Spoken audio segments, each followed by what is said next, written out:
Alami itu. Apa contoh? Ya, bencana. Kenapa Pak pemerintah kesulitan untuk menyatakan ini sebagai bencana sosial misalnya? Iya. Bencana nasional misalnya gitu ya. Ya dengan berbagai argumen bilang kami masih sanggup mengatasi. Loh, yang meninggal dalam mobil saja Anda tidak bisa cepat-cepat atasi kok, gimana ceritanya? Di Aceh misalnya kita lihat sebut kayak gitu ya.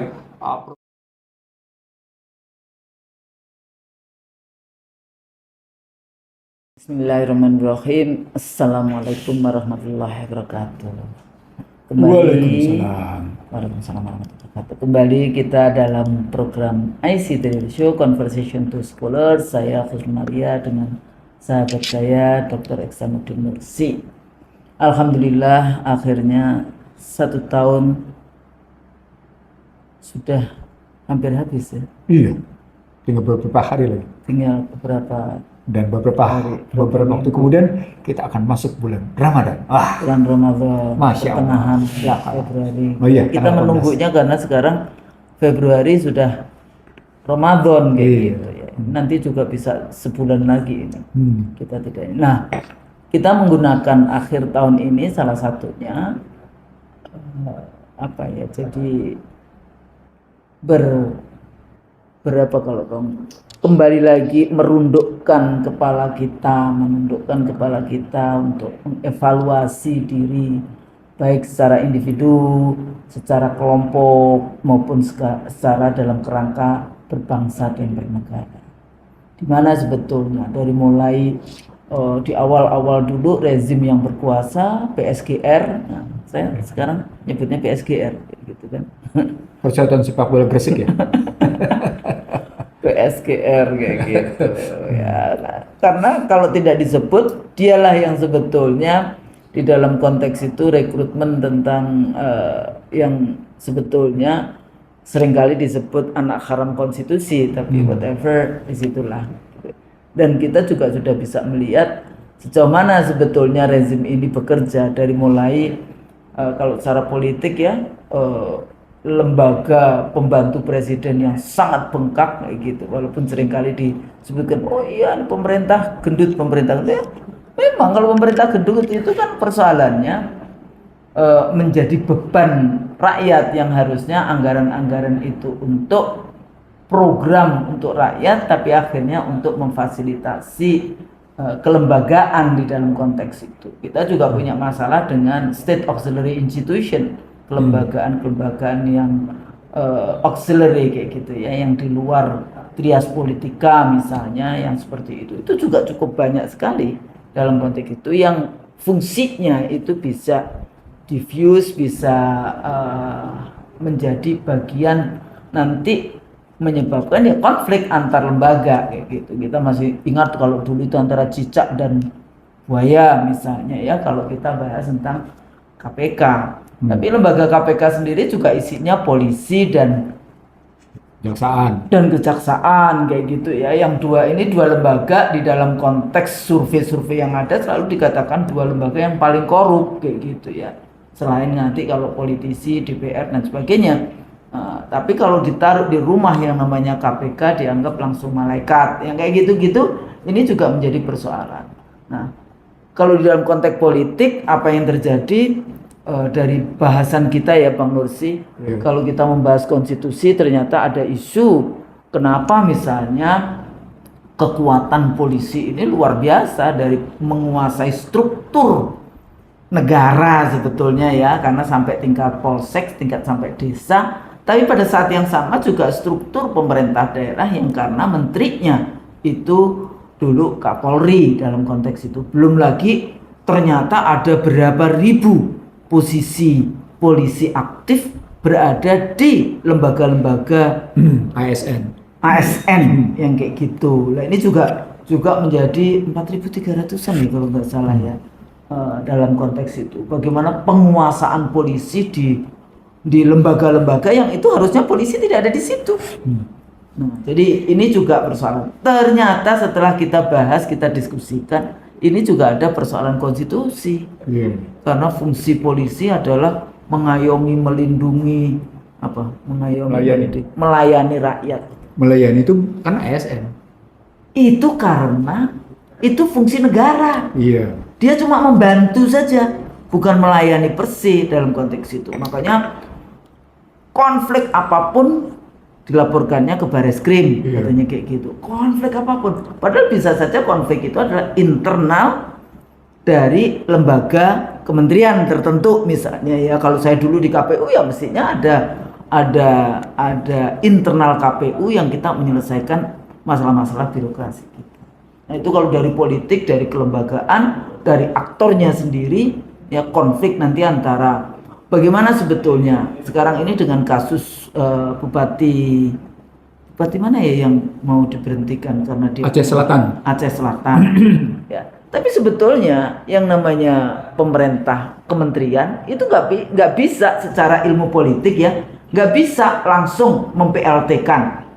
Terus kemudian yang kedua memberhentikan. Kenapa? Karena bupati, wali kota, gubernur itu dipilih langsung oleh rakyat. Betul. Jadi harus ditanyakan kepada rakyat apakah PLT lah.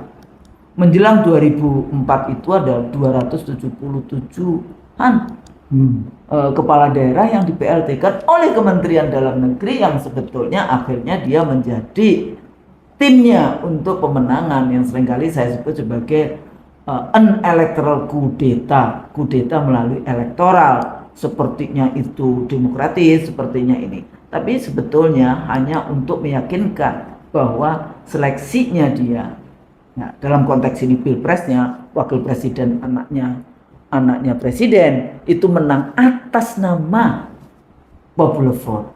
Jadi kalau dari segi politik ada berbagai macam isu, tapi kalau hari ini dengan di akhir tahun, sebetulnya di berbagai kesempatan kita juga sudah bahas. Akhir tahun itu hujan, akhir tahun itu curah hujan naik dan sebagainya. Hati-hati, waspada dengan kondisi itu. Apalagi seringkali disebutkan cuaca ekstrim. Tapi kok nggak ada ya? Yang kita punya lembaga yang mengurus bencana setiap tahun. Kalau cuma sekali-kali bolehlah, tapi kalau ini setiap tahun, ini sama juga fungsinya kayak Kementerian Agama ngurus haji kayak gitu. Haji itu kan setiap tahun, tapi kenapa selalu berantakan kalau itu sudah Nah ini juga isunya di dalam konteks politik. Dalam konteks ekonomi kira-kira Bang Nursi pertumbuhan ekonomi kayak apa? Nah ini seperti itu. Terus apa artinya? Ya. Sementara masih ada judol, ada pinjol rakyat ya, PHK, kemudian TKA yang datang yang selalu kita sebut sebagai interconnecting war gitu ya, perangnya karena datangnya TKA yang tanpa ya ugal-ugalan di samping kemudian ditemukan sih, sebenarnya mereka juga tahu, tapi masyarakat luas tahu ada bandara-bandara yang langsung itu bisa dari luar negeri, baik untuk kepentingan ilegal ya, datangnya TKA ilegal karena di situ nggak ada imigrasinya dan sebagainya. Tapi waktu saya ke Maluku Utara, ternyata Maluku Utara juga punya di Halmahera Tengah ya, namanya Wedang, di Wedang. Saya sudah sampai Indonesian Wedang Industrial Park. Nah, tapi pemiliknya sama, Singhan. Nah, sama dengan yang itu tadi. Cuma Bang Nursi, waktu saya di Maluku Utara diskusi, hasil dari penelitian itu selalu mengatakan rakyat lokal itu bahagia punya. Itu manipulasi. Nah, yang seperti itu. Nah, akibatnya apa? Konflik agraria juga luar biasa. Bang, kalau kita lihat bagaimana kasus PIK 2 Rempang ya, di Weda itu juga, di banyak belahan, dan termasuk juga kasus-kasus di Sumatera. Jadi ada deforestasi, depesenisasi, pesen petani. D apalagi ya gitu, DDD yang seperti itu gitu ya di dalam konteks. Nah, ini juga memicu konflik. Nah, tadi negara hadir nggak untuk kepentingan petani, untuk kepentingan lingkungan dan seperti itu. Yang kita takutkan kan negara justru menjadi aktor dari crime itu sendiri, sehingga kita sebut sebagai state corporate crime. Nah, dari kira-kira bahasan singkat yang tadi Bang, kalau kita akhir tahun ini, kira-kira apa nih yang penting untuk rezim PSGR ini memperhatikan, sehingga apakah kan sudah banyak nih yang katanya memang ada skenario Prabowo dua tahun saja, Iya, gitu betul. kan? Ya. Ada skenario, ya sudah kalau tidak ada satu lagi kelompok yang bagaimana caranya urusan wakil presiden dengan segala macam, ya apakah itu dari mulai regulasi ya Mahkamah Konstitusi di awal jadi cacat konstitusi sehingga dia sebetulnya tidak pantas untuk duduk di situ, Iya. atau ada kelompok lain lagi yang kita kan selalu mengatakan kan kembalilah ke Undang-Undang Dasar 45, Iya. sehingga aturan hukum ya saya sebut sebagai meta norm, Iya. meta normanya. Iya. Nah, itu konstitusi itu menjadi rujukan. Tentu saja ada berbagai macam perubahan-perubahan atau adendum yang perlu diperhatikan. Nah, ini harus menjadi bagian penting di dalam diskursus kita bernegara menuju yang katanya 100 tahun Indonesia menuju 2045 kalau masih ada. Di Indonesia Mas. Kata mereka. Masih ada. Nah, di situ Bang, jangan kemudian kelompok kami saya dan Bang Nursi ini juga masuk di kelompok kembali ke Undang-Undang Dasar terus dibilang orangnya siapa? Pendukung Joko Widodo, gitu kan? Ya, bagaimana ya pendukung Joko Widodo atau pendukung memperpanjang rezim PS kayak gitu. Kita itu scholars memberikan analisis untuk kebaikan bangsa dan negara, untuk kebaikan bersama, ya. Gitu. Kalau bilang siapa ininya, kita nggak terlalu peduli dengan ini, tapi Anda pantas nggak untuk memimpin negara ini. Nah, dari situ Bang, Ya. kita bahas nih kira-kira seperti apa di dalam konteks kita membaca. Kan Bang Nursi selalu bilang membaca, Dibacakan, membacakan, kemudian contohkan, betul. Terus siklusnya Siklusnya lagi diulang lagi, dibacakan, membacakan, dicontohkan, mencatat, evaluasi. Diulang lagi, terus sampai akhirnya. Jadi ikroknya itu di situ kayak gitu kan? Iya. Terus menerus. Jadi mencatat itu penting ya Bang ya? Betul. Karena yang diciptakan Allah dulu juga pena. Betul. Dan pena itu untuk mencatat semua takdir kita. Iqra warbukal akram allazi allama bil qalam. Gitu. Jadi coba Bang, Ya. kita diskusikan di situ. Poinnya. Kita tidak melihat dari banyak aspek, Nah. tapi kita mungkin coba melihat dari 3 Highlight. aspek. Ya. Kita ngelihat aspek politik, kita ngelihat aspek sosial, kita ngelihat aspek ekonomi. Di aspek politik yang paling menonjol di 2025 itu adalah apa yang mereka sebut sebagai Agustus Kelabu. Itu paling menonjol, Agustus Kelabu. Tapi Agustus Kelabu ini sebenarnya dimulai dengan posisi Indonesia Gelap. Catatan Ya, Indonesia Gelap. Indonesia Gelap dengan istilah pindah yuk gitu kan. Keluar negeri yuk itu Ya, apa itu? pindah yuk gitu, maksudnya ngungsi yuk gitu, pindah. Karena dianggap dalam negeri tidak memberi harapan. Mestinya kalau sampai ada tagline pindah yuk, keluar yuk, cari yuk, keluar gitu ya.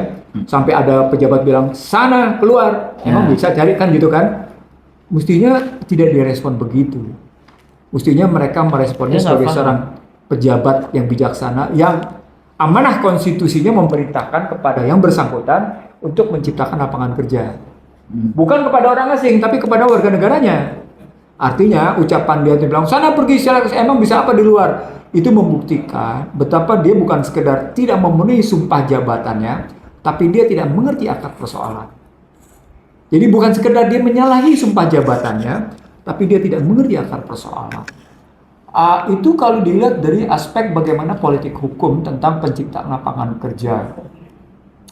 Dilihat dari demokrasi politiknya di situ, dilihat dari demokrasinya, maka kehilangan kesetaraan sudah, ilusi kesetaraan terjadi antara posisi representative government yang sesungguhnya harus menjalankan aspirasi masyarakat, dia menjadi representative government by corporate gitu loh. Ya liberal sebetulnya. Nah, iya, artinya secara politik Kapitalis. iya, nah dari posisi bagaimana cerita tentang representative government di dunia politik dengan isu demokrasi yang bergeser menjadi by corporate itu, dia akhirnya berdampak pada hukum yang tumpul ke atas, tajam ke bawah. Kalau Husnul nambahin, dia juga Tumpul ke kanan samping, kiri. ke samping yang pro istana, Iya. tajam ke samping yang pro, yang kontra kontra yang istana. oposisi gitu ya. Tambah juga. Nah, jadi dari aspek itu kelihatan sesungguhnya terjadi krisis kepemimpinan seperti yang kita bilang Husnul. Jadi dimensi hukum dan dimensi politik di 2025 ini ada gambaran krisis kepemimpinan. Terutama cerita tentang sampai pada Agustus Kelabu, ditambah lagi dengan cerita kasus hukum yang ditambah lagi dengan bagaimana kasus Pertamina yang tidak jelas latar belakangnya, tiba-tiba muncul pagelaran, tampilan penyitaan triliunan uang koruptor. Itu kan pagelaran politik hukum yang nggak kerukan. Tapi itu bener nggak sih? Soalnya ada katanya, oh ya pinjaman dari bank, local bank terus diambil lagi. Tapi wallahu alam ya saya. Kalau saya ngelihat ya, karena memang yang disita saya tahu siapa dan yang ini kayak gimana itu benar. Benar. Tapi kalau sampai muncul kebongkar itu juga benar karena saya tahu ada beberapa pejabat yang memang saya juga tahu ada menerima suap dengan modal mobilnya masuk ke bengkel dan mobilnya nggak balik lagi gitu. Atau kopernya masuk bengkel dan nggak balik lagi. Nggak selesai lagi gitu, nggak balik lagi. Nah jadi artinya ketika kita cerita politik hukum yang seperti itu berujung pada posisi krisis kepercayaan, maka kembali ke dalam tesis kita Husnul. Ingat nggak ketika kita bicara tentang political distrust, gitu kan?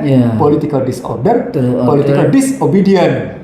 Maka Agustus Kelabu itu adalah gambaran sebagai political distrust, disorder, disobedience gitu. Cuma mereka nggak peka. Yang ada adalah mereka merasa mereka bisa mengatasi kisruh demokrasi yang kayak gitu yang tujuannya menjatuhkan. Padahal mestinya mereka naik ke dalam satu posisi bahwa telah terjadi satu kondisi distrust, disorder, disobedience gitu ya. Kalau memang mereka bicara demokrasi adalah kesetaraan, demokrasi adalah kesamaan struktur, equality, kesetaraan kan gitu. Jadi itu ilusi ceritanya. Nah gambaran ini dilanjutkan lagi dengan cerita tadi korupsi yang terus berjalan sampai dari cerita timah, cerita sawit, cerita pertambangan, sampai cerita terakhir adalah Industri Morowali Industrial Park, sampai dengan Indonesia Weda Bay Industrial Park yang pemiliknya sama. Itu menunjukkan ada kasus besar di belakang ini, dan kemudian ditimpali dengan bencana Aceh dan Sumatera Utara serta Sumatera Barat. Dia menggambarkan ada sustainability damage. Itu istilahnya begitu, Saudara. Ada sustainability damage. Di mana bentuk damage-nya? Kerusakan berkelanjutan. Baru karena sistem tadi yang berganti perilaku. Jadi ada sustain-nya itu pada sistem dia yang merusak, dan itu ternyata bisa dibuktikan bahwa izin-izin perhutanan itu telah terjadi pada cerita 20 tahun lalu, cerita 15 tahun lalu gitu ceritanya. Itu kan gambaran sustainability damage gitu. Begitu juga misalnya tentang kejatuhan nilai tukar yang mereka mau atasi dengan redenominasi. Itu gambaran kerusakan sistem gitu loh. Iya. Jadi dia menunjukkan sendiri bahwa mereka gagal. Terus sekarang selalu positifnya mengatakan, oh iya ini nanti akan membawa orang-orang yang punya banyak duit itu akan keluar. Iya, itu karena ilusi tadi. Ilusi jangka pendek. Iya. Dia yakin, saya yakinnya waktu ngomong sama saya, terus saya cuma ngomong, Kamu bisa ngomong kayak gitu ya sama kita yang udah biasa melakukan riset. Ini saya lagi ngeliatin data saya dari tahun 64 sampai dengan 2025. Sedih sebenarnya kalau melihatnya. Saya ulang ya, data saya bukan data dari tahun 80-an, tapi data dari tahun 64 sampai dengan tahun 2025. Tentang nilai tukar. Itu luar biasa gitu. Jatuh. Bukan jatuh nilai tukar, tapi jatuh harga diri. Jatuhnya the dignity of Indonesian culture, gitu loh. Ya, kedaulatan kan kita selalu ngomong kedaulatan politik, kedaulatan ekonomi, kedaulatan wilayah, kedaulatan ini dignity. Makanya seringkali kita sebut kedaulatan kita sudah dijual dengan harga murah, tanpa rasa malu itu tadi kepada asing dan karena asing. Tadi tidak ada dignity. Itu dignity itu tadi maksudnya cuma kok ada kedaulatan dignity ya ada. Kita sudah dijual murah, jatuh dignity kita, harga diri kita. Artinya ketika kita bicara politik, hukum dan sosial kayak gitu dan menyentuh persoalan ekonomi, maka tidak salah ketika kita nyatakan sesungguhnya Indonesia tetap mengidap problematik krisis kepemimpinan. Dan itu semuanya disebabkan tadi sustainability damage. Dan sustainability damage itu karena memang tadi yang Husnul bilang, ada kesalahan sistem yang selalu dibela gitu ya. Ada kesalahan sistem yang selalu mereka anggap mereka bisa perbaiki, dan ada kesalahan sistem yang mereka ulang-ulang, lalu mereka menyatakan secara intelektual bahwa ini bisa tetap melahirkan satu pemikiran kepemimpinan yang bagus dan bisa meraih prestasi yang terbaik gitu dengan menyebut Indonesia Emas bisa tercapai. Padahal ada sustainability damage di dalamnya. Jadi selama minimal kita dengar sejak 2002 hingga sekarang, yang terjadi adalah sustainability damage istilah saya. Jadi kalau Prabowo sekarang setahun ini bisa kita bilang, maka pertanyaan besarnya yang Prabowo sedang melakukan adalah upaya untuk improvement atas situasi ini atau upaya yang sekedar melanjutkan sustainability damage. Itu problem besarnya. Jadi kalau pakai data-data yang saya punya misalnya tentang menurunnya kontribusi sektor industri, menurunnya sektor pertanian gitu ya dari segi penerimaan lapangan kerja, jatuhnya nilai tukar, depesenisasi. Iya. Nah udah kayak gitu misalnya. Lalu kita lihat ternyata juga sumber daya alam seperti yang Husnul bilang selalu ekstraktifnya luar biasa dan orang asing yang menikmatinya, sampai Menteri Purbaya menyatakan siapa yang menikmati sumber daya alam kita? Itu kan kabinet yang mengejek dirinya sendiri gitu loh. Iya. Jadi dia sebetulnya nggak tahu dia dalam rangka apa, mestinya nggak usah terlalu banyak ngomong di luar. Ya artinya ketika dia diminta you have to do it, execute. Betul, to execute, betul. Not talking too much. Not talking Jadi too bukan much. omong-omong, bukan pidato di bukan. Execute. Iya, betul. Policy ada di situ, ada partisipasi, eksekusi. Policy, tapi jangan lupa baca konstitusinya. Iya, benar. Memang masih begitu. Jadi artinya kalau kita bicara hari ini tentang setahun Prabowo Subianto dan kita berujung pada posisi sustainability damage gitu ya, karena krisis kepemimpinan dan disebabkan kesalahan sistem, maka sebenarnya harus diperbaiki tadi dua hal. Apa itu? Yang pertama adalah perbaiki sistem. Yang kedua adalah mengatasi sustainability damage dengan perilaku orang-orang yang benar gitu loh. Bukan aktor yang ikut merusak, bukan aktor yang ikut menunggangi kerusakan itu dalam rangka memperkaya diri gitu loh, Saudara. Ini kan kita lihat kepentingan kelompok diri dan kelompoknya. Nah, itu yang kita lihat misalnya pada cerita pertambangan. Kita ngeliat pada yang namanya perkebunan, kita lihat kayak gitu. Begitu juga kita lihat yang namanya permainan di finansialisasi dengan obligasi-obligasi itu gitu loh. Ada tiga hal di balik pertambangan, perkebunan dan obligasi itu. Apa itu? Kekuatan korporasi. Iya. Dan kekuatan korporasi itu menunjukkan bahwa seperti simpulan saya di mana-mana, bahwa korporasi sudah memenangkan pertarungan melawan negara. Jadi korporasi versus state, korporasi sudah menang. Dan itu kenapa? Dan korporasi nggak cuma menang, dia ikut-ikutan menjadi crime. Kong kali kong. Jadi state crime, corporate state crime, state corporate crime. Iya, itu terjadi. Nah, begitu corporate state crime itu korbannya siapa? Rakyat. Kenapa? Karena pelakunya adalah corporate state crime tadi. Persoalan pokoknya ketika corporate crime adalah pelaku dan rakyat adalah korbannya, maka jalan keluarnya apa Saudara kalau kayak gitu? Kan gitu ya, jangka pendeknya. Tapi sebelum sampai ke situ, sebelum sampai kita ngeliat bahwa terjadi corporate state crime itu, kita mesti ngelihat sekarang, ada nggak langkah-langkah kita paling tidak untuk mengurangi apa yang disebut dengan sustainability damage. Nah, Prabowo melakukan dengan istilah PKH, penertiban kawasan hutan kan, dikurangi gitu dengan Safri sebagai tokohnya.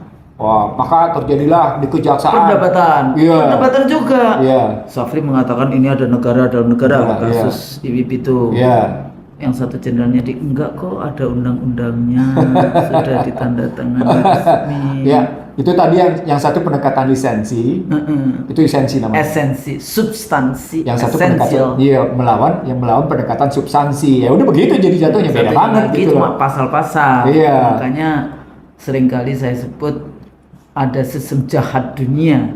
Dia menggunakan negara, menggunakan hak merusak itu tadi. Itu dibawa pasal-pasal sepertinya legal, tapi sebetulnya esensinya kriminal.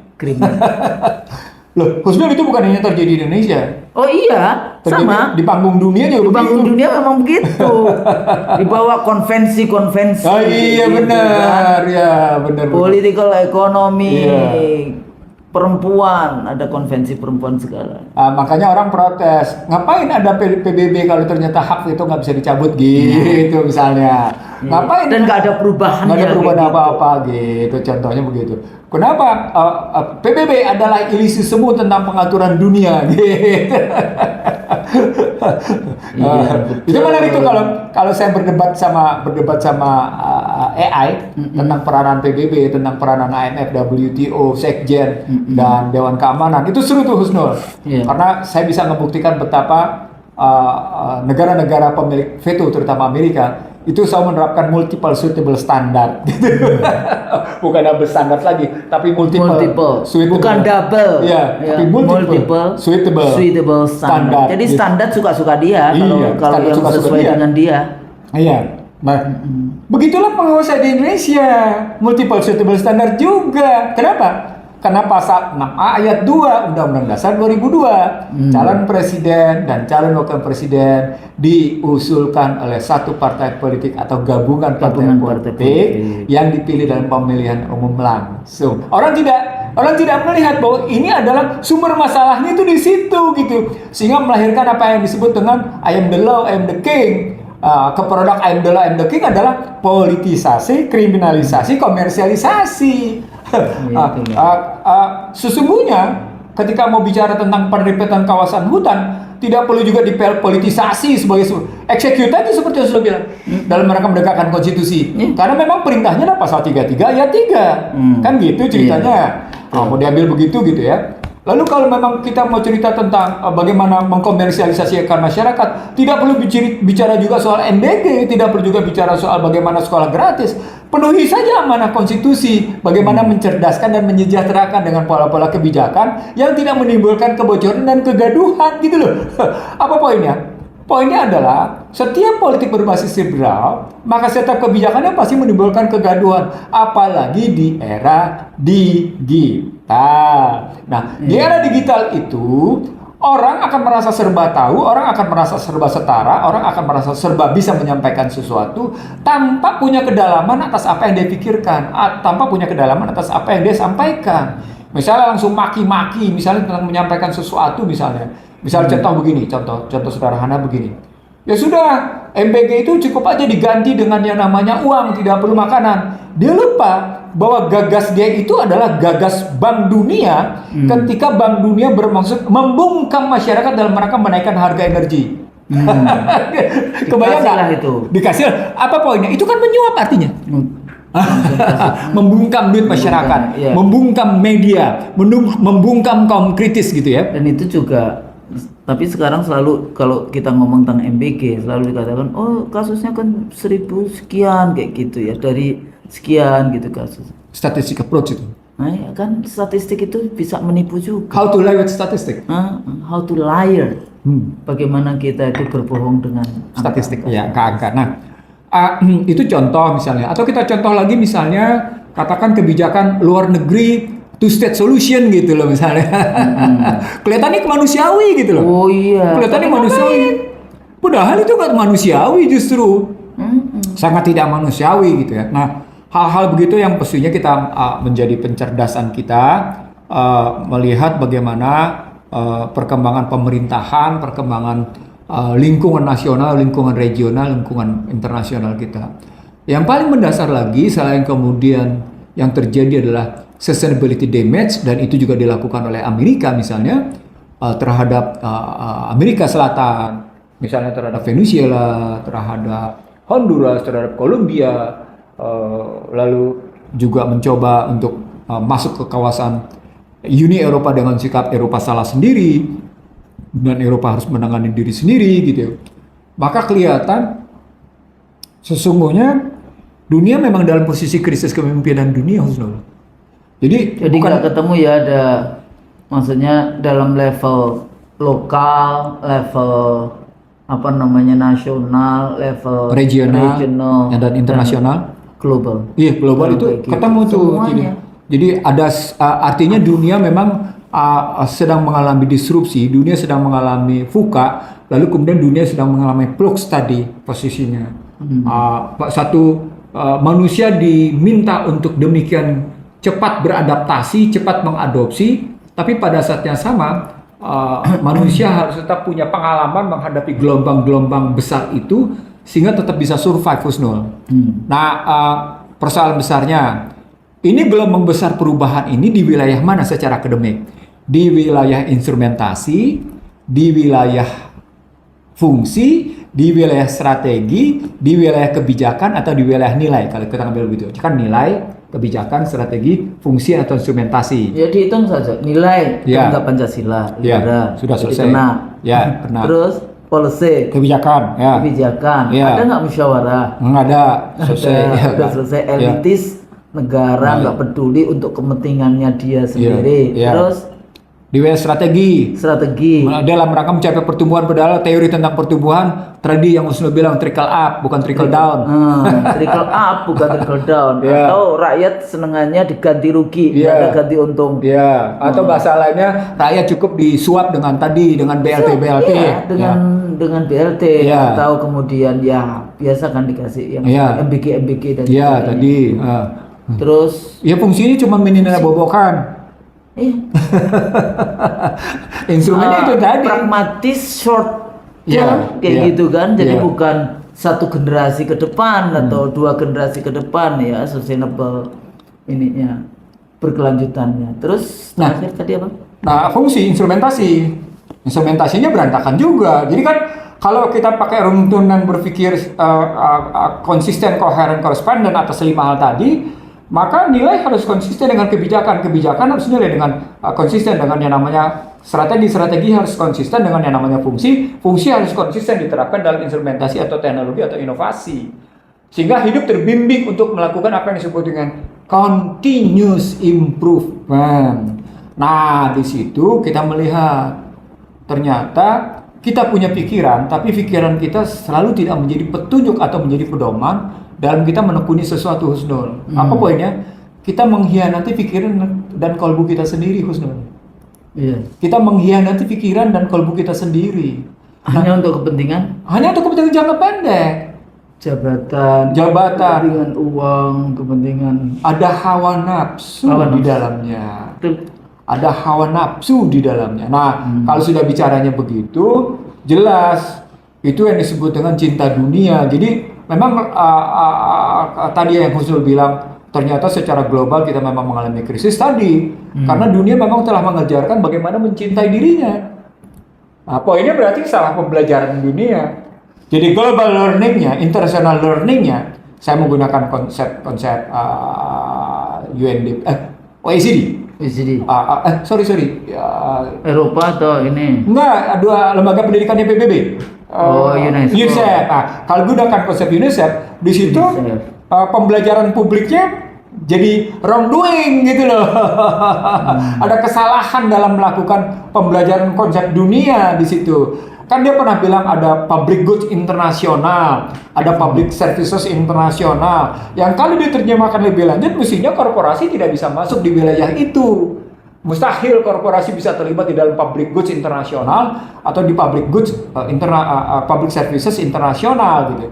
Tapi dalam praktek mereka salah semua kebijakannya. Nah, itu Akibatnya tidak ada memang continuous improvement atas posisi perbaikan hajat hidup manusia Jadi di dunia. kerjanya coba ini ya, semakin bisanya cuma generasi perusak kayak gitu ya. Tadi karena Anda Kalau pakai Ibnu Khaldun ya, Ibnu Khaldun itu siapa itu generasi? Ibnu Khaldun. Ibnu Khaldun. Karena begitu Anda bilang Anda berpunya sesuatu, maka pertanyaannya dia memberi manfaat kan bagi masyarakat gitu loh. Pertanyaannya kepemilikan Anda itu punya manfaat nggak bagi masyarakat gitu. Itu pertanyaan Ibnu Khaldun. Sehingga termasuk keuntungan sekalipun profit atau profit satu korporasi atau uang yang Anda miliki, pertanyaan berikutnya adalah punya manfaat bukan buat diri Anda, buat masyarakat. Itu Ibnu Khaldun berpikirnya.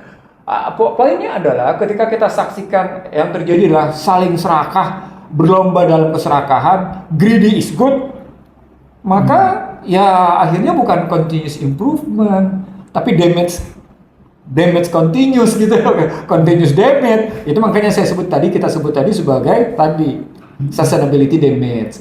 Nah, mau tidak mau, kalau hari ini Amerika sudah secara terbuka menetapkan siapa-siapa musuhnya, siapa-siapa yang harus dihadapi dalam rangka membuat Amerika first, mempertahankan hegemoninya, membuat great again dalam rangka menunjukkan dominasinya, maka pertanyaan besarnya ketika diaplikasikan ke Indonesia, siapa yang bisa kita anggap untuk meleverage Indonesia sehingga Indonesia terlepas dari cengkeraman-cengkeraman luar yang akhirnya menumbuhkan dignity? Itu pertanyaan besar. Jadi kalau dari gelombang pertarungan, saya kan pernah menyebut ada 5 wilayah pertarungan pemikiran. Yang kita sebut sebagai 5F itu loh, Husnul. Food, fuel, financial, frequency, and fashion. Peradaban. Kan 5F nih. Ini buku bangsa terbelah nih ya. Nah, kalau kita lihat ini 5F adalah sebuah peperangan, sebuah pertarungan, sebuah persaingan, maka sesungguhnya harus kita selesaikan adalah tadi pertarungan pemikiran di fashion, pertarungan peradaban. Nah, peraturan peradaban kalau kita melihat dari cara berpikir para petinggi kita, ada perhatiannya nggak? Jadi mestinya ada nih kementerian yang harus ini, tapi yang dilihat cuma artefak aja. Itu yang saya sebut sebagai atau Menteri Pendidikan dong. Ini kan sebetulnya wilayah Menteri Pendidikan. Sejauh mana wilayah Menteri Pendidikan ini masuk di isu tentang values, nilai, akhlak, iman, takwa, itu kan semuanya ada di situ. Ya, makanya tadi saya bilang baru knowledge itu kan bukan belakangan, dia mengikuti yang di video sebelumnya gitu ya. Anda mengambil ilmu pengetahuan ini untuk apa? Ya. Jadi artinya gini, kalau kita ngelihat adab itu lahir dari rasa, adab lahir dari akal budi gitu ya. Adab lahir dari rasa yang baik, dari pola pikir yang benar gitu ya. Lahir dari rasa yang baik, dari pola pikir yang benar, kan dua hal tadi tuh. Perpaduan antara rasa yang baik dengan pola pikir yang benar, maka dia melahirkan adab gitu ya. Berwujud sebagai sebuah tindakan yang bisa diterima, sebuah wujud pertindakan yang saling menghargai dan menghormati, berbasis pada kejujuran. Maka sesungguhnya pertanyaannya bisa dipahami kalau yang terjadi adalah sustainability damage. Kenapa? Karena political distrust, social distrust, political disorder, social disorder, political disobedience sama social disobedience terus berjalan, Husnul. Nah, kita tidak menemukan konsep dalam cara berpikirnya kabinet sekarang ini upaya mengatasi itu. Kita nggak ngelihat itu. Jadi konsep-konsep lama kita selama udah sejak kita bikin IC The Real Show ya, nggak pernah kita lihat ada upaya tentang bagaimana mengatasi tadi yang kita bilang bahwa ada perintah konstitusi membebaskan masyarakat dari kemiskinan, membebaskan masyarakat dari kebodohan, membebaskan masyarakat dari kan gitu Husnul, ketimpangan dan seterusnya, mencerdaskan begitu. Kan nggak kelihatan. Sekarang kalau diterjemahkan dalam pendidikan, pertanyaan besarnya pendidikan mengarahnya kemana? Di tengah namanya pola pendidikan itu ternyata rujukannya berhadapan dengan pola pendidikan besar yang menunjukkan kecintaan pada dunia. Jadi ada antagonis gitu ya. Hubbutunya. Jadi ada format antagonis antara konsep yang dituangkan dalam konstitusi dengan pola perilaku yang dituangkan dalam konstitusi dan saling tabrakan, nggak karu-karuan. Itu yang kita sebut sebagai Undang-Undang Dasar 2002 melahirkan inkonsistensi. Sehingga siapa yang paling kuat pengaruhnya dia menang. Kuat pengaruhnya politik dong, bukan dunia pendidikan yang hasilnya adalah satu generasi. Dunia politik langsung memberikan hasil. Ya kan keputusan. Kenapa kita memilih pemimpin dalam rangka untuk ini kan bagaimana mengkoordinasi implementasi dari cita-cita berbangsa dan bernegara itu. Jadi, tapi Bang, pada saat kita bicara tentang misalnya kebijakan tambang di dalam kerangka menurunkan kemiskinan, atau selalu argumennya, oh iya di situ akan ada pekerja, jadi lapangan kerja yang baru.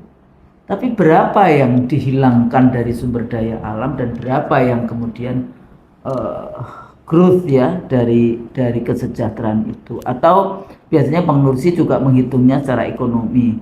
Berapa utang luar negeri, kemudian berapa sebetulnya growth-nya, berapa kalau dibandingkan yang seperti itu gimana itu sebetulnya? Sebenarnya tidak ada relasi kokoh antara jumlah hutang dengan growth. Juga tidak ada relasi kokoh antara eksploitasi yang melahirkan depletion gitu ya, atas sumber daya. Sumber daya alamnya habis, ya. Tapi kemudian Tidak maunya berarti kan rakyatnya maunya ya menikmati dong. Di sini kelihatan husnul. Di sini terjadi satu grafik di mana begini kelasnya. Sumber daya ini jatuh. Sumber dayanya jatuh. Sementara di sini perilaku kerusakan meningkat, diikuti dengan meningkatnya jasa.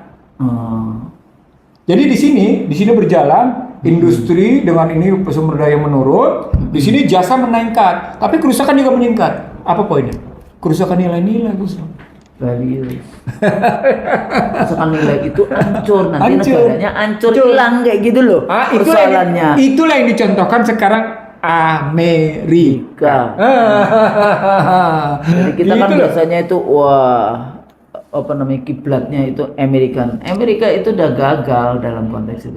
Satu lagi Bang, yang tadi isu kalau di isu perempuan ya, kalau di politik kita hari ini kan Menteri Pemberdayaan Perempuan ya satu, ketuanya menterinya itu kan dari Muslimat, dulu dia sekretarisnya Khofifah itu sekretaris Muslimat, dan sekarang jadi menterinya. Wakil menteri itu istrinya Ahok. Ya. Tapi kan Kementerian Pemberdayaan Perempuan itu nggak punya power, nggak punya uang kayak gitu ya. Dalam konteks itu nggak punya dana, nggak punya power, makanya dia harus masuk ke kementerian-kementerian lain. Namanya bukan focal point, tapi masuk ke gender mainstreaming istilahnya seperti itu. Tapi satu isu aja, ternyata ada hubungan yang sangat kuat itu industri tambang dengan prostitusi. Nah, ini ada studi ya dari teman-teman di Muhammadiyah ya, LKP, kasus Morowali, Halmahera, IKN. Misalnya tingkat kasus HIV/AIDS di Halmahera Tengah itu naik tinggi. 2001 sampai 2005 itu. Jadi kemudian prostitusi, pekerja seksnya di area tambang usianya 15 sampai 17 tahun. Berasal dari berbagai daerah. Jadi apakah itu dari Tobelo, Halmahera Utara, Ternate, Bacan, Manado, Surabaya, Gang Doli. Setiap hari harus melayani 4 sampai 6 pria setiap malam dengan tarif yang bervariasi. Sampai segitunya. Itu tadi yang saya bilang. Jadi penurunan sumber daya, deindustrialisasi, diikuti dengan jasa. Jasa itu menunjukkan gambaran kerusakan nilai-nilai. Nah, saya nggak tahu di pusat hal-hal seperti ini kadang-kadang nggak ini. Waktu saya ke Timika, ya waktu itu kan ke Tembagapura, itu setiap hari yang namanya ada rumah sakit Karitas itu baru ada sejak 2006. Ya setelah reformasi memang baru ada rumah sakit, walaupun sudah 40 tahun itu di sana tambang kalau di Papua itu. Itu setiap hari itu 5 orang rata-rata menurut dokter yang HIV. 3 orang biasanya sudahlah parah. 2 orang yang bisa diselamatkan.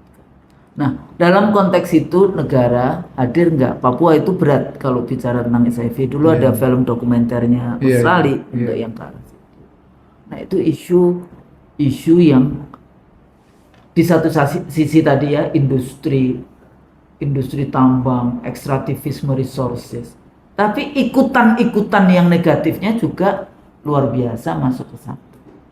Nah, balik lagi di dalam konteks kalau perempuan kan isu stunting juga masalah, perempuan urusan kesehatan bermasalah dan sebagainya. Let alone ngomongin perempuan, ngomongin yang non perempuan yang semuanya aja juga berantakan. Nah, kira-kira apa nih pesan kita kepada PSGR di dalam konteks ini, bahasanya kalau tadi itu strategic need, ini practical need. Karena ini practical need ini udah pada level yang seperti itu. Yang pertama, kalau pakai konsep ekonomi konstitusi itu penuhi dulu 27 ayat 2. Tiap warga negara berhak atas mendapatkan pekerjaan yang layak. penghidupan yang layak bagi kemanusiaan. Apa poinnya? Anda bukan cuma sekedar menyediakan lapangan kerja, Tapi bagi manusia, tapi juga Anda mesti menyediakan penghidupan. penghidupan yang layak. Yang layak. Penghidupan artinya Anda buka opportunity business. Anda punya peluang, memberikan peluang bagi masyarakat kecil untuk melakukan perdagangan. Tidak boleh terjadi pemusatan kekuasaan perdagangan. Nggak boleh. Monopoli, oligopoli. Nggak boleh ada. Di situ mata rantai, istilahnya mata rantai pasokan tidak boleh terkonsentrasi. Jadi marketplace itu mengakibatkan terkonsentrasinya distribusi, itu juga nggak boleh. What's the point? What's the point? Ketika bicara dan penghidupan yang kemanusiaan, tidak boleh sistem pembayaran diserahkan ke tangan pihak ketiga. Itu dilakukan oleh Cina. Jadi yang namanya sistem pembayaran itu tidak boleh dilakukan oleh yang namanya swasta. Jadi penghidupan yang layak ketika Anda serahkan metodologinya pada payment sistemnya pada korporasi, mereka ngatur langsung. Mereka bisa mengganggu penghidupan yang layak bagi kemanusiaan. Kenapa? Karena mungkin pikirannya kejauhan kali ya? Iya. Kejauhan nggak? Kejauhan. Tapi nggak apa-apa lah kan. Memang kita target audiens yang belum paham, dengarkan berulang-ulang. Yang ini sebetulnya kita targetnya supaya decision making process atau decision makers itu memahami apa yang menjadi concern kita. Itu makanya Husnul, 2 April 2015 saya bersama kurang lebih sekitar 10 tokoh lain gitu ya, melakukan gugatan nih Undang-Undang 2499 dan 2507. 2499 itu lalu lintas devisa dan sistem pembayaran, 2507 itu tentang penanaman modal. 2499 itu bukan hanya soal sistem pembayaran, tapi free floating exchange rate di belakangnya, nilai mengambang bebas dan pembayaran sistem. Artinya berkaitan sama peranan BI. Sementara 2507 itu tentang peranan fiskal dan peranan pemerintah dalam melihat investasi, baik investasi domestik maupun investasi asing yang memacu pertumbuhan gitu ya. Saya gugat ke MK, tapi kemudian saya ditinggalin. Jadi sendirian menjadi saksi, menjadi penggugat, menjadi ini. Kacau. Itu riwayat perjalanan kehidupan saya yang mengharu biru gitu loh. Nah, sekarang kalau kita ambil lagi tadi betapa yang namanya penghidupan yang layak bagi kemanusiaan itu salah satu misalnya di payment system tidak boleh diserahkan ke tangan swasta, maka sesungguhnya balik-baliknya adalah dalam jangka pendek karena tadi practice needs, Husnul jawabnya kalau istilah saya best practices. Kalau kita ngambil best practices, maka best practices yang pertama adalah gitu ya, tata ulang sistem tata niaga. Yang sementara ini rentenya diambil oleh para pemburu rente, oleh para calok. Di sini ini terjadi sejak yang namanya zaman penjajahan. Rent seeker, komprador. Di situ ada komprador. Di situ. Itu komprador dari komprador kebijakan sampai komprador produksi sampai pada komprador distribusi. Termasuk komprador jabatan. Iya pasti. Ini ada komprador jabatan, Bang. Di dalam konteks yang tadi ya isu-isu komprador dan sebagainya di dalam konteks ini. Bagaimana sih sebetulnya? Jadi ini balik lagi ke industri tambang ya. Jadi kalau kita balik lagi ke ekonomi, itu ada juga Bang. Kalau kita kan selalu kalau Pak Kwik dulu, Sunan Naga sebetulnya itu konsep Pak Kwik Kian Gi ya waktu itu ya. Iya. Jadi makanya kita berani juga menggunakan ini Cina. 9 naga itu Pak Kwik yang ini. Masih ingat nggak? Waktu itu ikut nggak yang kita diundang rapat di kantornya dia yang Ingat. di situ, di mana itu? Ke Tambak sini, Jalan Tampak Iya, situ kan, iya. beberapa kali itu udah. bersama Amin Aryoso dan kawan-kawan. Iya. Termasuk juga adiknya Gus Dur, Mbak Iya, iya. Lili. Iya, Mbak Lili, iya. Almarhumah. Ya, jadi di dalam konteks itu dan selalu negara ini kan sebenarnya bahasan Bang Nursi selama ini kalau kita di IC Tadil, so kita bahas tentang investasi. Kenapa sih para elit ini kalau bahas investasi itu seperti membaca investasi itu religiously kayak gitu loh. Dianggap itu investasi itu agama di dalam konteks itu. Nah, saya tuh kalau orang sampai apa namanya ya kalau menganggap bahwa membaca atau membaca demokrasi itu religiously secara ini, padahal itu kan konsep yang manusia, banyak pikiran manusia dan sebagainya ya.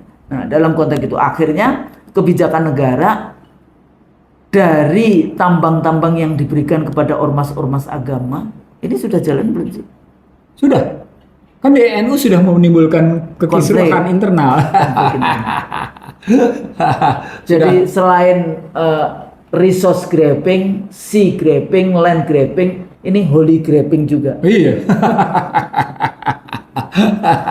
Jadi ormas-ormas agama juga terkena di dalam konteks. It's a part of politisasi and komersialisasi. Bukti itu. Jadi itu tadi ya, Iya. dalam konteks itu. Ayat 2 itu politisasi dan komersialisasi gitu. Dikomersialisasikanlah itu yang namanya tambang-tambang itu kepada yang namanya para ormas gitu ya. Lalu kemudian terjadilah politisasi sehingga mereka tidak lagi punya sikap kritis terhadap peranan pemerintah kan gitu. Caranya komersialisasi aja apa? Ya udah tambang-tambang yang dirampas itu balikin aja ke sana gitu.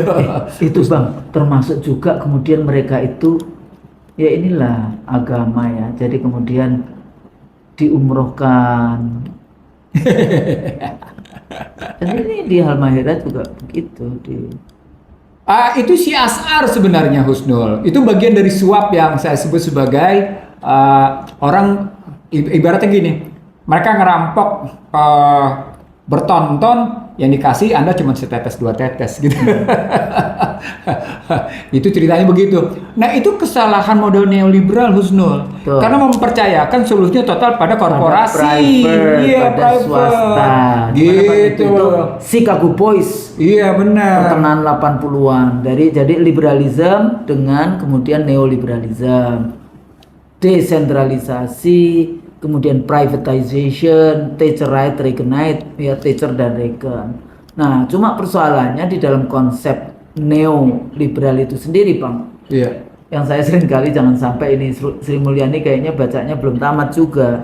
Di satu sisi yang namanya dengan liberalisme ini kan neoliberalisme itu tidak memberikan subsidi. Jadi subsidi ditarik lagi oleh negara. Dengan pikiran nanti supaya utang luar negerinya tidak menumpuk, utang luar negerinya aja. Lah ini enggak. Subsidi tidak diberikan, utang luar negeri juga menumpuk. Meningkat ya. Nah ini kok jadi kontradiksi. Ini. Nah makanya kalau kita baca, saya seringkali mau memulai bacaan rezim PSGR selalu saya bilang, jadi menurut buku semua apa nih rezim PSGR? Sama dengan buku yang dia tuliskan, Paradoks Indonesia. Jadi sama juga, PSGR juga paradoks kayak gitu. Mestinya dia jawab itu semua yang ada di dalam buku Paradoks Indonesia. Jadi paling tidak mengurangi gap antara apa yang dicita-citakan dengan kenyataan prakteknya. Kalau secara tadi kan Bang Nursi juga bahas tentang sosial. Bagaimana itu hari ini kita sosial? Tingkat trust kita sesama warga. Karena nanti yang selalu dipinggirkan misalnya kayak 212 ada reuni langsung dihina-hina. Padahal kan ya reuni aja nggak masalah kok. Nggak pakai APBN, nggak pakai APBD, yang satu. Nggak ada yang korupsi di situ. Terus nanti ya sama aja dengan adanya istighosah, dengan adanya nanti ini kalau mau Natalan dia silakan aja kan. Sayangnya problematik social trust kita karikatif. Betul. saya ngeliatnya kayak gitu ya. Sayangnya karikatif, dia tidak substantif. Kalau Simbolik saja. Iya, simbolik. Jadi kalau kita ngelihat misalnya social trust kita sebagai sesuatu yang substantif gitu ya, mestinya kita bisa ngelihat, saya nggak ngambil agama lain ya. Iya. Basnas dan wakaf itu mengatasi problematik kemiskinan di level kalangan Islam. Harusnya. Iya. Karena kan itu penerima zakat itu nas dalam Al-Quran. Dalam bahasa sederhana, mestinya pinjol tidak terjadi. Mestinya judul tidak terjadi. Kalau memang social trust kita benar. Nah itu menggambarkan social trust kita itu rendah, Husnul. Social trust kita karikatif gitu, Husnul. Itu kritik saya, dan itu menunjukkan bahwa model pengelolaan dana-dana masyarakat yang bertujuan untuk mengatasi problem masyarakat itu belum sebetulnya mengatasi problem masyarakat itu, Husnul. Itu saya melihatnya, Husnul. Nah, indikator itu, maka ketika Husnul tanya misalnya soal hubungan masyarakat, mungkin benar kunjungan antar keluarga tetap terjadi tiap minimal sebulan sekali begitu ya. Mungkin benar kunjungan antar keluarga untuk menunjukkan bahwa silaturahim hubungan sosial tetap baik gitu posisinya. Itu kan salah satu indikatornya itu di dalam melihat social capital kita. Social capital. Tapi ketika kita masuk dalam value, ternyata enggak tuh gitu. Kunjungan itu kan gambaran di situ lah, kalau pakai bahasa mereka social network, kalau pakai bahasa kita silaturahim. Itu indikator keempat. Indikator pertamanya value. Indikator keduanya komitmen, indikator ketiganya trust, indikator keempatnya social network, indikator kelimanya extended leadership. Jadi satu kepemimpinan yang menjalankan modal sosial dengan benar, dia akan menyeimbangkan pola materialisme dengan pola spiritualisme, sehingga pola modal sosialnya bisa mengatasi kebutuhan finansial, tapi sekaligus bisa mengatasi kebutuhan sosial gitu loh gambarannya. Pola pikirnya mestinya begitu gitu, dan itu yang mesti dibawa ke dalam ranah politik. Suatu kepemimpinan politik dia harus mengimbangkan yang namanya modal finansial adalah modal sosial gitu. Itu yang saya bilang tadi, modal sosial, modal politik, modal ekonomi, modal kultural. Yang antara modal-modal tadi dijahit dengan secara digital. Itu harus pernah lihat. Iya betul, komitmennya. Nah dari situ kalau kita bicara lagi tentang situasi kekinian, Husnul bertanya tentang indikator sosial, minimal saya dapat dari dua itu saja sudah. Sorry itu saya ya. Ada teman yang kebetulan punya masalah di jalan tol gitu ya. Mobil diberhentiin nggak ada yang mau tuh. Padahal yang minta tolong perempuan. Urusan ini. Padahal minta tolong perempuan. Biasanya yang banyak itu urusan kartu. Enggak, urusan kartu lain lagi. Urusan ini ini di jalan tol ya. Kalau urusan kartu orang bisa macam-macam, bisa nggak percaya, bisa macam-macam. Ini betul-betul kayak ditunjukkan gitu ya, contoh. Iya. Bagaimana seorang perempuan di pinggir jalan tol minta tolong, tidak satupun kendaraan mau berhenti gitu loh. Sampai akhirnya mobil jasa marga yang datang setelah dia jalan sepanjang 40 menit di jalan tol itu gitu loh. Itu dalam posisi tengah malam gitu. Sekitar coba kebayang nggak kayak gimana gitu ya. Itu menunjukkan betapa yang namanya social trust kita rendah gitu loh. Ya, entah gimana karena memang situasi sosial di Indonesia begitu rupa rawan gitu. Nah itu menunjukkan. Nah di situ relasinya dengan apa tingkat sosial? Tingkat keamanan. Relasi tingkat keamanan. Ya. Itu karena tingkat orang nggak tahu ini beneran apa enggak. Jadi tingkat trustnya nggak ada. Nggak ada. Nah tingkat keamanan itu berhubungan nanti akhirnya dengan yang namanya tingkat pendidikan. Ketika bicara tingkat pendidikan, itu berhubungan dengan sampai seberapa jauh tingkat ketimpangan. Nah di situ kalau tingkat kerawanan itu berhubungan dengan tingkat ketimpangan, di situ muncul tesis saya. Semakin tinggi di satu tempat yang gini rasionya relatif tinggi, di situ muncul kerawanan, maka di situ muncul ketidakamanan, di situ muncul rendahnya social trust gitu. Dan Indonesia sedang mengalami itu. Apa contoh? Ya bencana. Kenapa Pak pemerintah kesulitan untuk menyatakan ini sebagai bencana sosial misalnya, bencana nasional misalnya gitu ya? Ya dengan berbagai argumen bilang kami masih sama mengatasi. Loh, yang meninggal dalam mobil saja Anda tidak bisa cepat-cepat atasi kok, gimana ceritanya? Di Aceh misalnya kita lihat sebut kayak gitu ya. Problematik yang kelaparan sudah dalam posisi berhari-hari bahkan 1 minggu nggak makan gitu, ada ketemu juga di situ. Makan cuma nasi karak, nasi ini. Nah, poinnya adalah di bawah kepemimpinan Prabowo Subianto, social trust gitu ya, political trust, economical trust, social order, political order, economical order, social obedience gitu ya, political obedience dan economic obedience tidak dalam peningkatan yang membaik. Bahkan artinya ketika kita sadari kepemimpinan yang lama adalah liabilities, kan gitu tesis kita, kepemimpinan yang lama liabilities, bisa jadi liabilities itu terbawa sekarang. Kita bilang bisa jadi loh, walaupun kata-kata kan saya selalu mengatakan ya dia memang mewarisi. Nah, ketika sampai pada posisi mewarisi, saya teringat kata-kata Joko Widodo adalah hopeng saya. Nah, ketika dibilang hopeng Anda menggunakan istilah apa nih? Anda kan menggunakan istilah Cina kan itu? Istilah Cina kan? Yang dalam bahasa itu persahabatan. Itu persahabatan pengertian positif atau negatif? Negatif. Jadi itu bukan musyawarah. Musyawarah pun ya, itu makanya kenapa sebenarnya ada indikator musyawarah itu kalau satu aja nggak setuju sebetulnya nggak boleh itu. Karena musyawarah itu syawara itu memeras, dan yang diperas itu yang keluar madu. Iya. Kalau madunya keluar itu bisa menyembuhkan semua penyakit yang kayak gitu. Tapi yang terjadi sekarang dibilang, oh kita sudah musyawarah, yang terjadi adalah kong kali kong. Iya. Jadi untuk kepentingan yang negatif tadi itu tadi. Tapi masya Allah kita juga harus apresiasi juga masyarakat, rakyat gitu ya. Sepertinya negara nggak hadir ya udah. Mereka mengumpulkan sendiri, membantu langsung gitu ya. Yang punya media sosial melakukan itu salah satu itu ponakannya Ibu Nenok. Oh iya, betul. Itu. Iya betul. Itu ponakan Nenok Warisman. Iya, jadi artinya Husnul kita mau bilang konstitusi sekarang ya 2 tahun pemerintahan Prabowo kan sudah 2 tahun ya Husnul ya? Setahun kemarin. Tahun kemarin ya. Ini Oktober kan, 20 Oktober. Iya, artinya menuju tahun kedua. Menuju tahun kedua, dan kalau menuju tahun kedua dan kondisinya begini, ketika ada analisis spekulatif di atas 2 tahun berikutnya adalah kejatuhan bagi Prabowo Subianto, analisis spekulatif itu jangan-jangan menemukan ini buktinya. Ini yang harus dicegah, ini yang harus dicegah. Walaupun pada posisi misalnya Gibran sudah terbukti menemukan 2 cacat, Husnul. Cacat di Mahkamah Konstitusi, cacat di KPU. Itu bisa langsung dimakzulkan sebenarnya.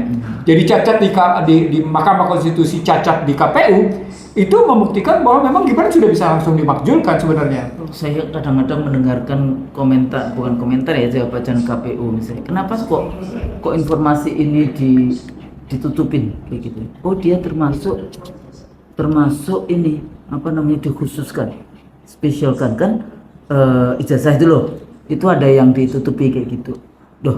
Dia itu pejabat itu rakyat yang bayar, harus ada yang namanya keterbukaan, transparansi dan accountability. Kalau Anda jadi pejabat, buka semuanya.